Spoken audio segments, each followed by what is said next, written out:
Hey everyone, welcome back to Control X Mike, the space where we get real about growth, healing, and becoming the best version of ourselves. I'm your host Montero X, and today we are diving deep into the 10 signs of a toxic relationship and how to heal from them.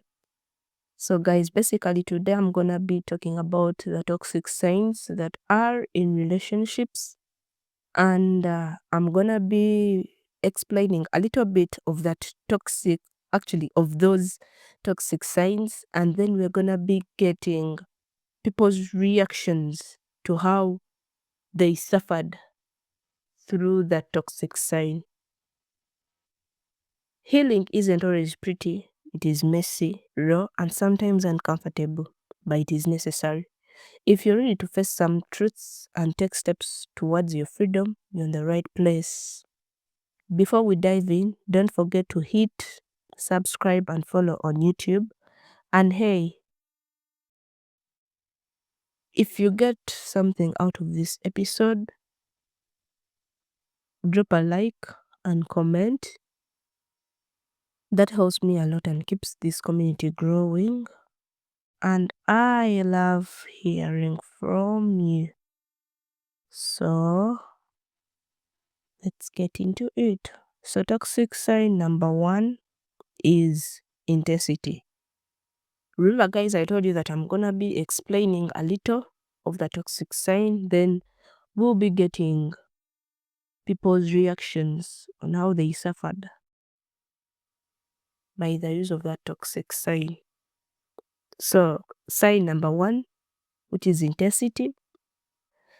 Toxic relationship often start with overwhelming intensity. It is not just passion, it is non-stop messages, rushed commitments, and feeling like you have no space to breathe.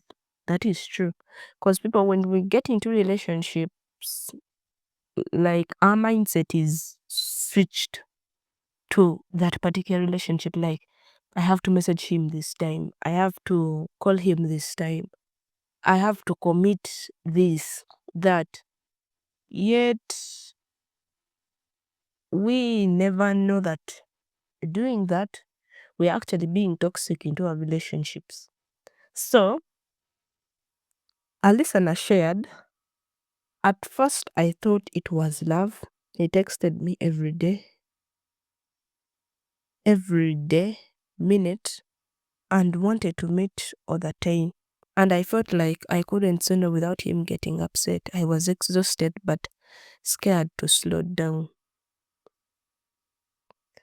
And another person said, the pressure to be all in so quickly made me lose track of who I was. I felt trapped in a wind I never asked for, which is actually true. It is true. This is actually 1,000% true. Because when you get into a relationship and everything is moving faster, everything is moving quick, just know the more you keep on doing it, the more toxic it becomes to you. Then sign number 2, possessiveness. This is when your partner tries to control who you see, where you go, or what you do, isolating you from friends and family. A woman told me, he told me I couldn't hang out with my best friend anymore because she was a bad influence. Soon I realized I was all alone, and that's when things got worse. True, this is true. Some people are possessive. They're like, if you get in a relationship with them, you're their property, nothing more. It's like he went and bought you from somewhere, then he started, then since he thinks since he has that mindset of like, I bought you, you should be here with me. You're not supposed to walk, chat, or see anybody. And another one shared, I lost contact with my family because he made me choose. I didn't see it at first, but looking back, isolation was the problem. This is true actually. Many girls talk about this, like, when we're getting into a relationship, he told me to choose between me and his family. I mean me and my family, and obviously I chose him because I loved him. So and so, so and so. But this ain't right. This is a toxic sign. Sign number 3, manipulation. Manipulation twists your feelings and makes you doubt your reality. This is true. Manipulation in relationship is actually common. Like there are those manipulations which are good in a good way. Like when they are when like somebody wants to prepare for you something and he or she manipulates you somewhere somehow, like when the outcome of the manipulation is gonna be good. And there are those that actually manipulate people with bad intentions. Like, I'm gonna manipulate him or her. Then through that manipulation, I'm gonna make her feel guilty, make her feel like she wants to stay with me all the time, never wanting to leave me, which is a toxic sign, guys. And one person said, he made me feel like I was crazy for being upset. I started questioning my own feelings and memories. True. And another one shared, I was told I was too sensitive or overreacting every time I spoke. So how can you be too sensitive? And how can you overreact? Oh man, people overreact to stuff. This has never happened to me. I've never been too sensitive and I've never overreacted. So every time somebody spoke, I think this is way beyond me. Because how can somebody tell you that you're too sensitive and overreacting whenever you talk? Guys, that hit me hard. Because I'm like, my mind is baffled. Anyway, let's get into toxic side number 4, which is isolation. Cutting you off from the people and activities that make you happy. That is true. People when they get into relationships, people tend to isolate their partners from seeing people. Isolation is a two-way thing. He might isolate you when he is protecting you or she is protecting you from, let me say, an obsessed partner and stuff. But the isolation that I'm meaning is this isolation whereby you don't have an obsessed partner, you don't have maybe somebody who's chasing you around, like you have a secret admirer that won't go away. The type of isolation whereby you don't have problems with anybody, yet he or she wants you to stay inside the house, be inside, don't do anything, don't do shit, sit and only serve me, only see me, which is actually boring because you get bored. You get bored. So a listener said he didn't want me spending time with anyone else. Slowly I stopped seeing my friends and family. I felt like I was disappearing, which is true. It reaches a moment whereby you get disconnected from the world. The only person in the world that you see is him or her. Whenever they come back home, like even going to parties, you are not allowed. Yet he or she actually goes out, meets friends, meets his family, nothing more. Yet you are isolated. Guys, remember these are toxic signs that are in relationships. Toxic side number 5, which is sabotage. Trying to tear down your goals or reputation. Many people actually do this in relationships because I've seen this in the real world. I've seen it in movies, and I think it is right. Like when a woman, more so let me put this onto the woman's side. When a woman actually gets a job or gets something nice from her hard work, from her sweat, from each and everything that she has put together to get somewhere. Majorly the male partner feels like he's threatened. So instead of supporting her, he goes ahead and sabotages her. Like, you can't be on that level if I'm still stuck down and you're just rising. Instead of, anyway, people are sabotagers, just no. A woman shared, he mocked my dreams and told me I would never succeed. He even spread rumors at my job to make me look bad. See, this is what I told you. Guys, for those that are not in relationships yet, these are some signs that you should look forward to seeing. Or these are the signs that you should be careful of. If you get into a relationship, just recall all these toxic signs. Because I might have given you a few, yet they are a lot, but I think these are the main ones. These are the main signs. So, sign number 6, belittling. Putting you down to feel bigger. Yeah. This actually happens to with a women, because I think men think that they have the power, that they can do each and everything, that they're the alphas, they can do anything they want in life, which is belittling. A man said, hey, I'm actually surprised. This is also in men. She would make jokes about me in front of others that really hurt. Over time, I started believing it wasn't good enough. Bro, you were good enough.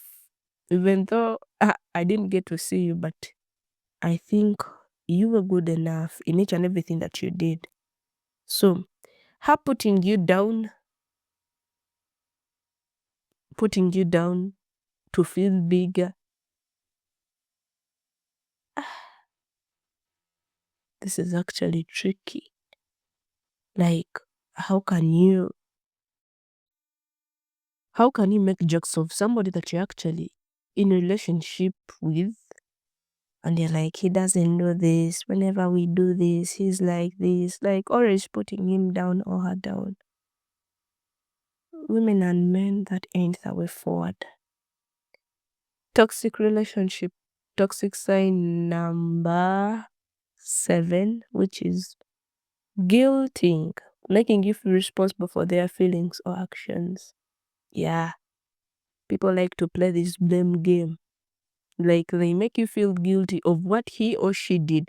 Like, let me say, if if if maybe if you start fighting, then he or she's like, look what you made me do, just because I told you to do this, then you did this. You made me get into trouble by doing this, I told you to do this, yet then you have to take action for what you did. People do this I think people do this a lot. And one listener explained, if I didn't do what she wanted, I was the cause of her sadness or anger. I carried all the guilt. True. You know, this guilting sign is actually done both ways by both women and men. So, wow. People are brutal. Just know people are brutal. Sign number 8, volatility. Unpredictable mood swings making you anxious. Like a feeling whereby somebody walks into the room and like his or her aura have changed. Like whenever you see them, you're like, what is not happening? Is something wrong? Did I do something wrong? Like every time you see them like changing different, coming to you with different vibes, different moves, and that makes us actually anxious. So a woman shared, I never knew what would set him off. One moment he was sweet, the next furious. I was always walking on eggshells. This is true. Also, I think this, anyway, I'm not gonna explain it because I still have the healing phase, so this is actually true because a woman always her man coming back home and he's like sweet, he brings flowers, what then after like let me certain minutes is like what the fuck, what is not happening, like he's screaming, he's anyway. Let's get into sign number 9, which is deflecting responsibility, never owning their mistakes, always blaming you or others. This is true. This is a million percent true. Because people don't own their mistakes. Like even if they have done that mistake or they have done something wrong, they would make you feel like you are responsible for this mistake. Actually, this ain't my mistake. It is your mistake. Yet when you look when you look when you look at it, it's their mistake, yet they are blaming you for their mistake. So a listener said he never admitted when he was wrong. It was always my fault or something else. I felt drained, apologizing all the time. Most of this comes up when people are actually fighting. Like people, whenever they're fighting, remember there is heat. Like people are clashing, but not by the are clashing. So whenever something happens, or maybe you start crying, or women are sensitive, they start crying, stuff and stuff, then he's like, this is your mistake. Like, if we didn't start fighting, like, let me say, if actually he brought the fight home, or if she brought the fight home, and afterwards is like, you're the root cause, you're the gaslighter. So, guys, that is not good. So toxic sign number 10, which is our final toxic sign, it is betrayal, dishonesty, or disloyalty, breaking trust, which is true. People are no longer honest.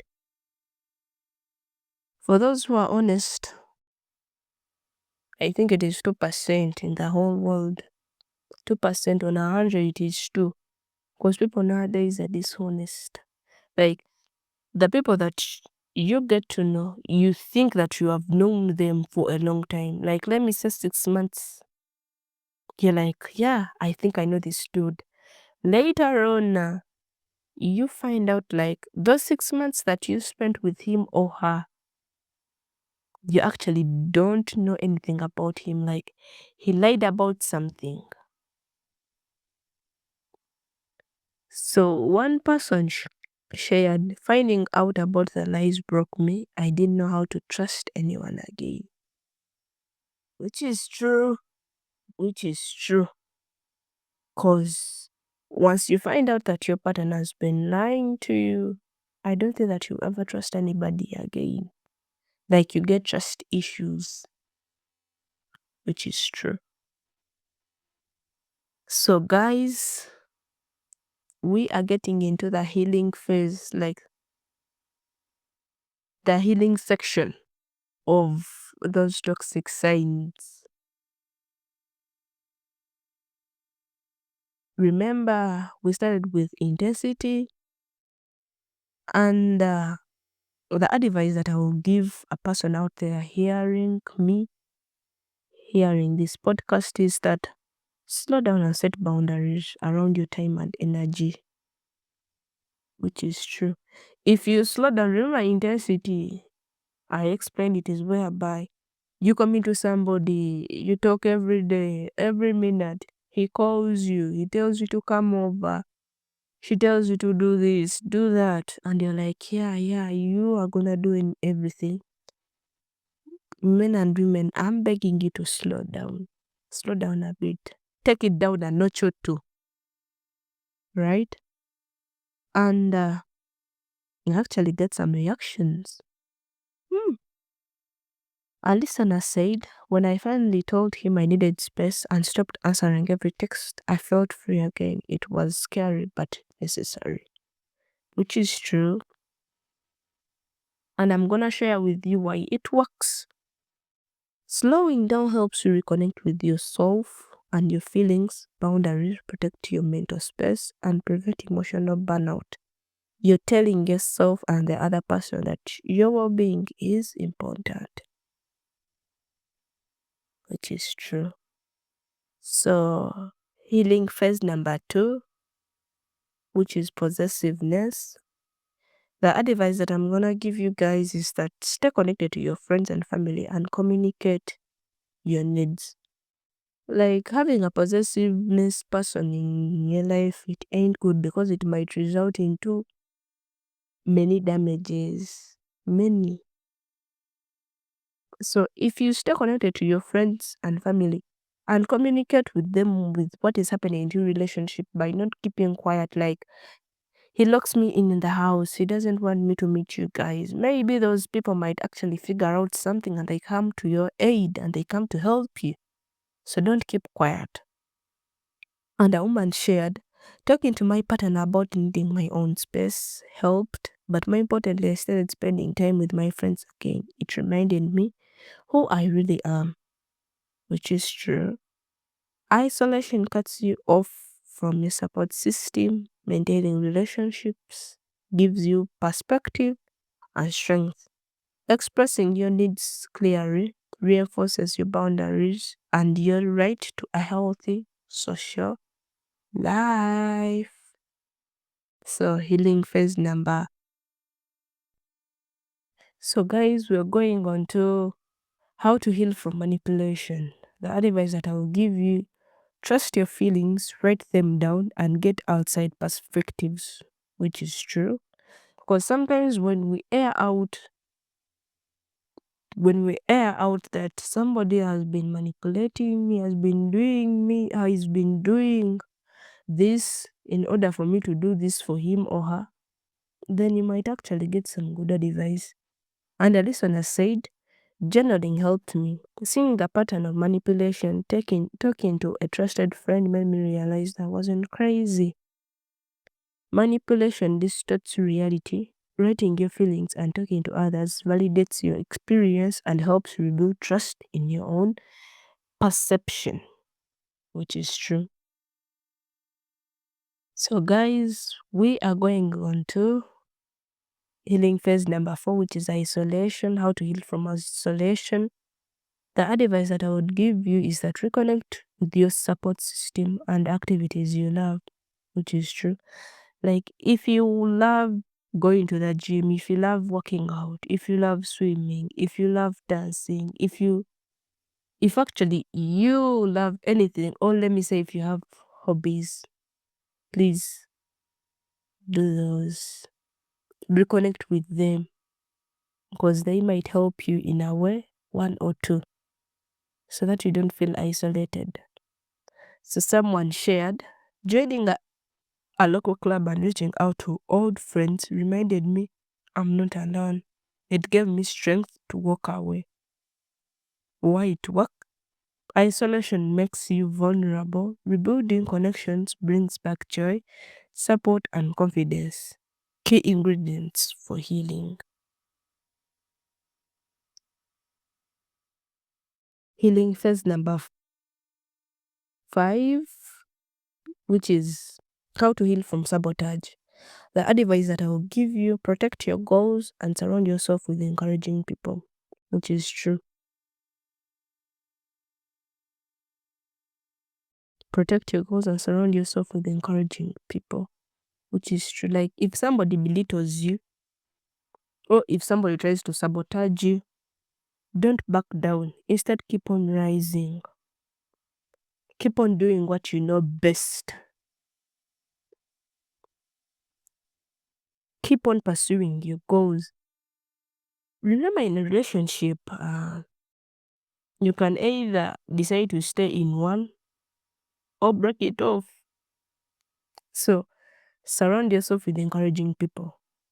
A listener shared with us that I started sharing my dreams only with friends who supported me that made all the difference. And why this works? Toxic people try to hold you back.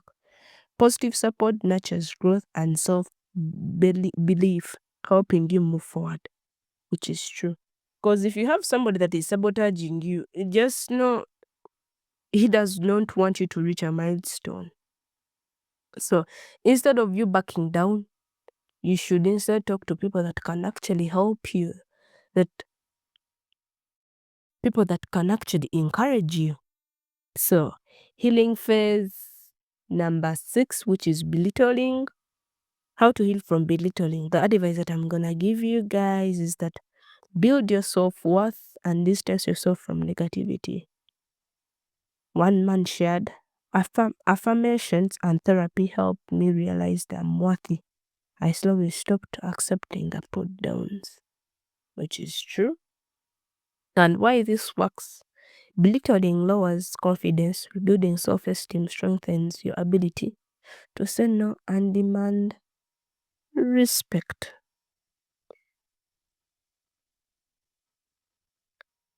It is true. So, guys, don't let anybody belittle you. No. You are you, and you're making this out on your own, and you're gonna make it. You're gonna be a stronger person. So, how to heal from guilt? The advice that I will give you is that set up boundaries around emotional manipulation and recognize you're not responsible for others' feelings, which is true. A listener explained, learning to say, I'm sorry, you feel that way, but I'm not to blame, was freeing. This is actually good. A round of applause to this listener, because he or she learned to say sorry. And later on, he said, it ain't my fault. I'm sorry, but it ain't my fault. Big up. You can't control others' emotions. Setting limits protects you from unfair blame and emotional exhaustion. So, how to heal from volatility? Advice that I will give you: seek calm and stable environments. Consider professional support. A woman shared, living that chaotic space was scary but necessary for my peace, which is true. Volatility causes anxiety and fear. Stability lets you heal emotionally and regain control. You regain yourself and not be volatile to anything that actually happens to you in your life. So deflecting responsibility, which is how to heal deflecting responsibility. The advice that I will give you is that don't take blame for things you didn't cause. Demand accountability. Like if you're fighting and things escalate, don't let yourself take the responsibility. Just demand accountability. Demand what you're accountable of, not you being responsible for the fight. Nah. So a listener shared, I stopped apologizing for things I didn't do that changed my whole mindset. Healthy relationship include owning mistakes, refusing to carry unserved guilt, protects your mental health. So if you stop deflecting your responsibility and demanding accountability, then you're good to go. And finally, our healing phase for betrayal, the advice that I will give you: take time to rebuild trust in yourself and seek support. One person shared, therapy helped me rebuild trust not just in others, but in myself. Betrayal shakes your foundation. Healing begins with trusting your own judgment and feeling safe again, which is true. So if you feel like you're being betrayed in a relationship, don't hold back. Just stand up. Don't hide. Don't close yourself in the house. I know many do. Okay, cry. Crying does not make, actually, crying does not make somebody look weak. It actually makes you look stronger in a good way. So cry if you're to cry. Lock yourself for sometimes, not all the times, into the house. Then after, grow up from it. Get out of the house. Start healing and nothing more. So guys, thanks for sitting with me through this episode. If these sayings or healing stories hit home, share this with someone who might need it. I know people out there need them. Remember, your healing matters and you deserve peace and respect. Until then, take care of yourself.